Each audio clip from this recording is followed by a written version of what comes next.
Hey everybody, I'm rocking my serious patriotic nails today and this whole week actually.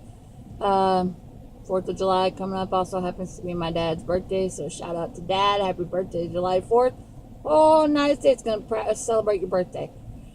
You find me here today on a wild goose chase for a movie that snapped, and we're trying to avoid a meltdown with Alex. As you know, he has autism, and when things get a little haywire, we try to avoid as many issues as long as we can. Problem is, he wants it on VHS, and most people don't carry VHS anymore. Hitting all the Goodwill stores, nothing. I don't know what I'm gonna do. The things we do for our kids. Which leads me to my day's vlog. I got a question. Want some input? How far would you go to help your kid? Doesn't matter what it is. Let's just say, okay, as you know, Alex has autism. And we've had some issues with the doctors and his medicine and therapies and things like that. And how far would you go? What would you do to possibly give your child a chance at a better life? Whatever choice you made, maybe you had to face some legal ramifications because of it, or social ramifications, or even just knowing that this choice or this idea that you have, it holds a very slim chance of actually being successful. How far would you go? There's a lot of options on my plate right now. We're researching, talking to different doctors like neurologists and things like that to do with his brain. I got some big heavy decisions on my mind. Would you consider like alternative medicines for your child, alternative therapies for your child, acupuncture? Would you relocate if it knew that there was a chance that it could help your child?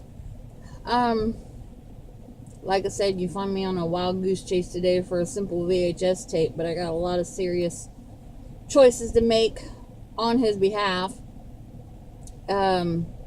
I'm just kind of curious, as a parent, how far would you go? What would you do? What would you consider? I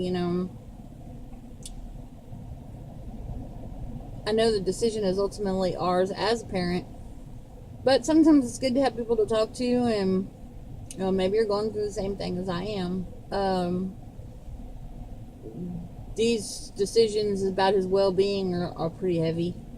Oh my gum.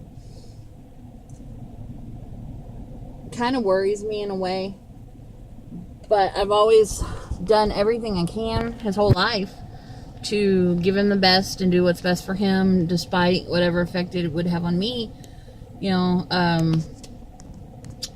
When I had to legally file for guardianship, yes, believe it or not, when you have a special needs or a non-compass mentis child, when they do turn 18, because they are an adult by the great state of Texas in the United States, you have to get an attorney and legally file for guardianship of your own child to continue to do what you've already been doing for 18 years.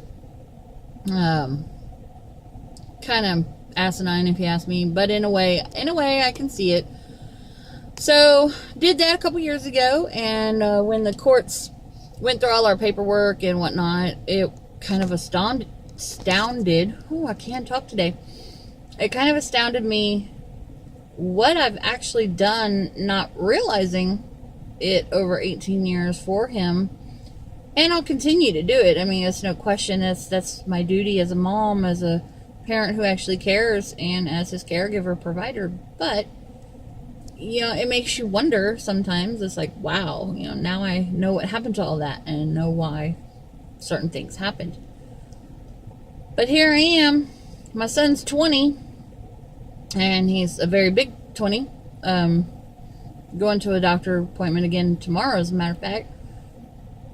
And I got some heavy decisions. I've been fighting a lot of doctors who try to tell me that I'm not qualified or I don't have enough training. Well, I hate to break it out there to you, Mr. God MD, but, I've been doing this hands-on, one-on-one for 20 years, and this is the kind of knowledge that you ain't going to get in a book. So don't tell me that I don't know my child better than you do. So anyway, just my little rant there, sorry. But anywho, I got some serious decisions to make on his behalf and for his well-being. And some of the decisions, they could come with ramifications of different types.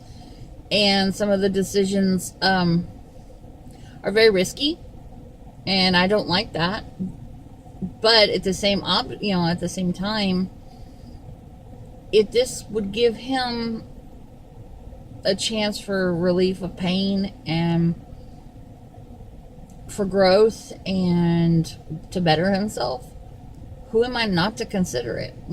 This is one of those days, one of those times I really wish that my son could tell me what he wants and what he thinks. But unfortunately, I have to go on blind assumptions because he can't speak, because 90% nonverbal.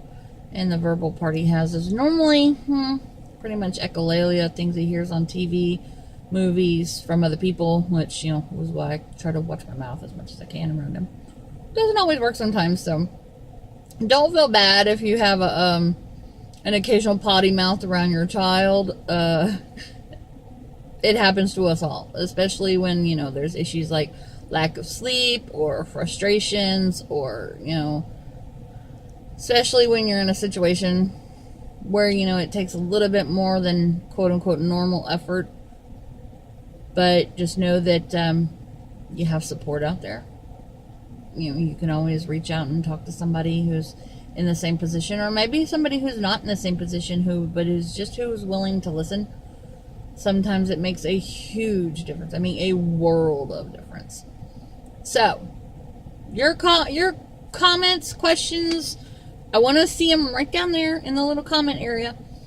If it was your child or someone in your care, how far would you go? What would you do to explore even the slim chance of them having progression and a better life and less pain and whatnot? Just kind of want to see what you think. So I'm off to continue my hunt for the VHS movies so we don't have a major meltdown over the Jungle Book. I really need to start stocking up on these things. That way when they do break, we don't have this issue of me running around in 92-degree weather, sweating my buns off trying to find these stupid movies to avoid a meltdown. But anywho, I love you all. I appreciate your input. I hope you're having a great day, because for the most part, believe it or not, so are we. So, we will talk to you very, very soon. Mwah!